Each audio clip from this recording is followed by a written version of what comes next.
Hello दोस्तों, नमस्कार। स्वागत है आपका मेरी एक और नई वीडियो में। अम्मा जी, भोजन के साथ टेंशन न परोसो। रात के 9 बज चुके थे। दुकान से थका हारा मनोहर अभी खाना खाने बैठा था। पहला निवाला तोड़कर अभी मुंह में ही रखा था कि अम्मा जी ने अपना रोज का बड़बड़ाना शुरू कर दिया। अरे कब से कह रही हूँ सबको कि बिम्मी के ससुराल से क्या क्या देना है, जरा एक बार उसकी पर्ची तैयार करवा ला दो। बाद में ऐन मौके पर सब भागते फिरेंगे। ऊपर से मेरी दवाई भी कल ख़त्म हो जाएंगी, लेकिन लाकर नहीं दे रहे। भगवान ने ऐसी औलाद दी है जो कोई काम समय पर नहीं करती, बस बैठे बैठे आराम की ज़िंदगी जीने की आदत हो गई है। खाना खाते खाते मनोहर के हाथ रुक गए। मन कसैला हो गया। उसने एक नज़र अपनी पत्नी मालती की तरफ देखा, पर कुछ नहीं कहा। पर मालती तो समझ गई कि मनोहर का मन कसैला हो चुका है, पर पता नहीं क्या सोचकर मनोहर ने कहा, अम्मा महेश था ना घर पर, उससे कह देती वो ले आता। उसे भी तो थोड़ी सी जिम्मेदारी दिया करो। हाँ, अब बस अब छोटे भाई पर अपना काम डालकर अपनी जिम्मेदारियों से हाथ जोड़ लो। वो भी दिन भर भाग दौड़ करता है, फालतू बैठा नहीं रहता। जब देखो बस उसके पीछे पड़ जाता है। अम्मा ने एक बात की जगह 10 बातें सुना दी। जैसे तैसे मनोहर ने एक रोटी खत्म की। आगे उससे खाते नहीं बना तो खाना खाते खाते उठ गया और हाथ धोकर अपने कमरे में आकर लेट गया। मालती पीछे पीछे कमरे में आई और उससे बोली, आप खाना तो खा लेते, भला एक रोटी से कोई पेट भरता है? मेरा पेट तो अम्मा की बातों से ही भर जाता है, रोटी की क्या ज़रूरत है? मनोहर ने हल्की सी मुस्कुराहट के साथ कहा। मालती को समझ में आ चुका था कि मनोहर ने खाना क्यों नहीं खाया। उसने धीरे से पूछा, आप कहो तो आपके लिए एक गिलास दूध ले आऊं? भला भूखे पेट नींद कैसे आएगी? नहीं, रहने दो, इच्छा नहीं है। तुमने खाना खा लिया? हाँ, बच्चों के साथ ही खा लिया था।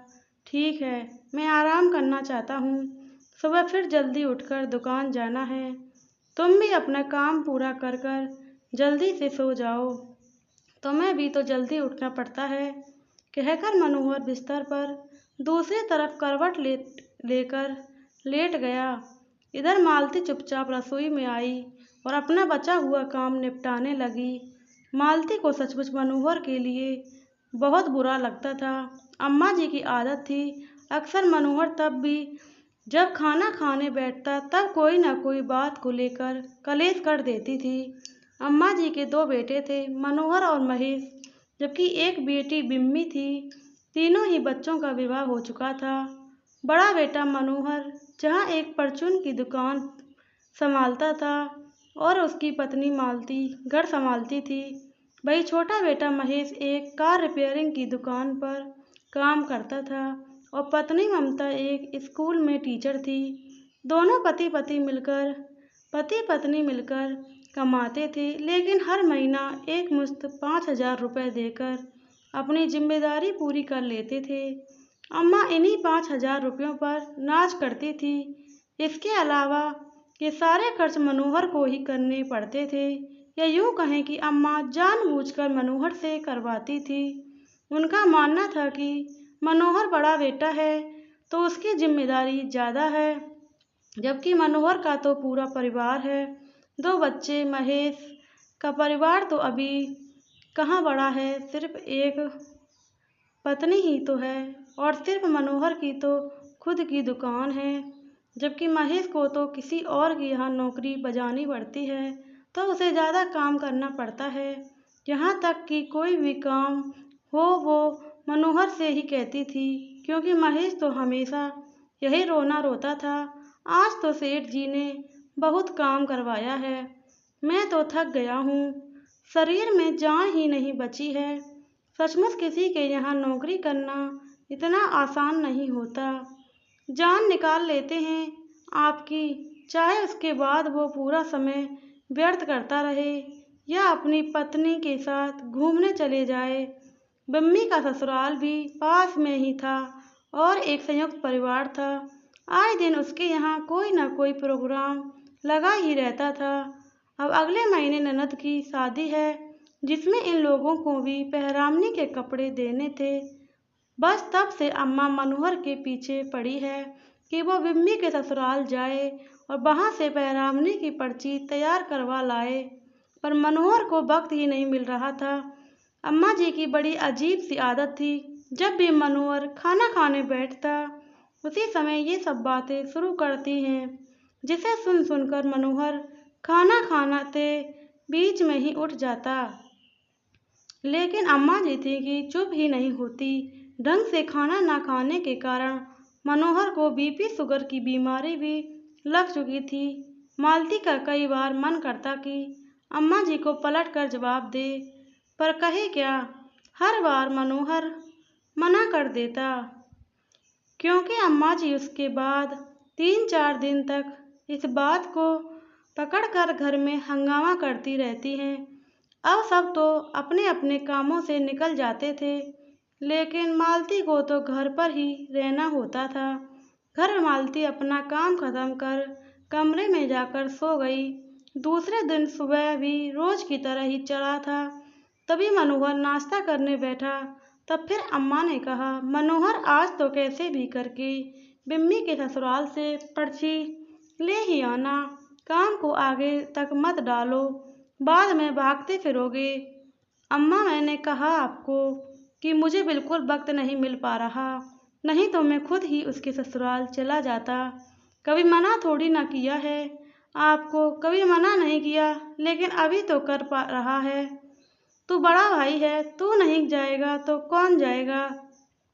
और ऐसा कौन सा काम कर रहा है जो तुझे वक्त नहीं मिल रहा? तेरी तो खुद की दुकान है, जब चाहे बंद कर और चला जा। किसी के यहाँ नौकरी थोड़ी ना कर रहा है। अम्मा, इस बार महेश को भेज दो। महेश वर्कशॉप से जब घर आता है तो बिम्मी का ससुराल रास्ते में ही पड़ता है। आते समय वहाँ से पर्ची ले आएगा, जबकि मुझे तो जानबूझकर दुकान बंद करके वहाँ जाना पड़ेगा। कोई दुकान में लड़का थोड़ी ना काम करता है। अम्मा, वैसे ही ब्रिज करने के कारण दुकान नुकसान में जा रही है। ऐसे में हर बार दुकान बंद करके जाऊंगा तो भला मेरे पास कोई क्यों सामान लेने आएगा? मेरे जैसी 10 दुकानें मौजूद हैं बाजार में। मनोहर ने अपनी बेबसी जताते हुए कहा। हाँ सही है, बहन के यहाँ जाते ही रोना आता है। तेरे ससुराल में कोई आता और काम होता तो फट से चला आता है, तब तो दुकान भी बंद हो जाती है और कोई फर्क नहीं पड़ता। अम्मा ने अपना बड़बड़ाना शुरू कर दिया। मनोहर ने जैसे तैसे 1-2 चम्मच पोहे के निगले और उठकर रवाना हो गया। लेकिन अम्मा तो अभी भी बड़बड़ाए जा रही थी। उन्हें तो कोई फर्क ही नहीं पड़ रहा कि मनोहर ने नाश्ता ठीक से किया या नहीं। मालती ये सब देख रही थी। अब उससे बर्दाश्त नहीं हुआ। वो आकर अम्मा जी को बोली, कम से कम उन्हें नाश्ता तो या खाना तो ढंग से खा लेने दिया करो अम्मा। हमेशा उसी समय क्यों बोलती हो जब वो कुछ खा रहे होते हैं? फिर आप तो सिर्फ बड़बड़ाने से मतलब रखती हो। आपको तो ये भी फर्क नहीं पड़ता कि उनका पेट भर गया या नहीं, या पेट भर खाना खाया कि नहीं। आपने तो मुझसे ज़्यादा उम्र देखी है, अम्मा हूँ उनकी, फिर भी खाने के साथ टेंशन क्यों खिलाती हो? मालती की बात सुनकर अम्मा को गुस्सा आ गया। हाँ, मैं तो दुश्मन हूँ उसकी, तू ही उसे यहाँ पाल पोस कर गई थी, अब तू मुझे सुनाएगी? मैं अपने बेटे से बात भी नहीं कर सकती क्या? अम्मा जी, बात करने में और सुनाने में फ़र्क होता है। आप खुद नोटिस कीजिए, आप हमेशा खाना खाते समय ही ये सब बातें बोलते हो। एक और बेटा भी तो है आपका, उसको क्यों नहीं बोलती? अब तू मुझे मेरे बेटे गिनाएगी? मेरी मर्जी में किस बेटे से क्या काम करवाऊँ? तू होती कौन है मुझे बोलने वाली? हाँ, वैसे मुझे हक नहीं आपको ये सब बोलने का, लेकिन मेरा पति अक्सर भूखा उठता है तो मुझे परेशानी होती है। अगर कल को उन्हें कुछ हो जाएगा ना, तो आपके पास तो दूसरा बेटा मौजूद है, पर मेरे पास कोई दूसरा पति नहीं है। अभी समझना है तो समझिए, वरना अलग कर दीजिए। रोज रोज के कलेश से तो एक बार का कलेश अच्छा। अम्मा और मालती के बीच की बहस सुनकर महेश और उसकी पत्नी ममता भी बाहर आ गई। महेश ने आते ही कहा, भाभी आपको शर्म नहीं आ रही कि अम्मा से बहस करते हुए आप घर के दो टुकड़े करने में क्यों तुली हो। जब जिम्मेदारी एक पर ही डाली जाती है ना, तब बोलना पड़ता है। तुम्हारा भाई हर रोज बीपी शुगर की दवाई खाता है, ये जानने के बाद भी अम्मा जी उसे क्या खिलाती हैं। खाने के साथ टेंशन आप लोगों को नहीं दिखता कि वो कितना परेशान रहते हैं। मालती की बात सुनकर ममता बीच में ही बोली, अरे भाभी जी तो खुद अलग होना चाहती हैं, बेवजह भैया के कंधों पर बात रखकर बोल रही हैं। तुम्हें जो समझना है समझो समझो, पर अब हमें अलग होना है। अपनी अपनी जिम्मेदारियां अपने आप उठाओ, कहकर मालती अपने कमरे में चली गई। आखिरकार काफी कलेश के बाद मनोहर ने भी इस बात का समर्थन किया तो अम्मा को मजबूरन दोनों बेटों का अलग अलग करना पड़ा। अम्मा जी छोटे बहू बेटे के साथ ही रही। अब अपने सिर पर जिम्मेदारी पड़ी तो अपने आप ही महेश और ममता को भी बात समझ में आ गई। 5,000 रुपये में गृहस्थी नहीं चलती। वही अम्मा जी को भी समझ में आ गया कि बड़े बेटा बहू वाकई उनकी खूब सेवा किया करते थे।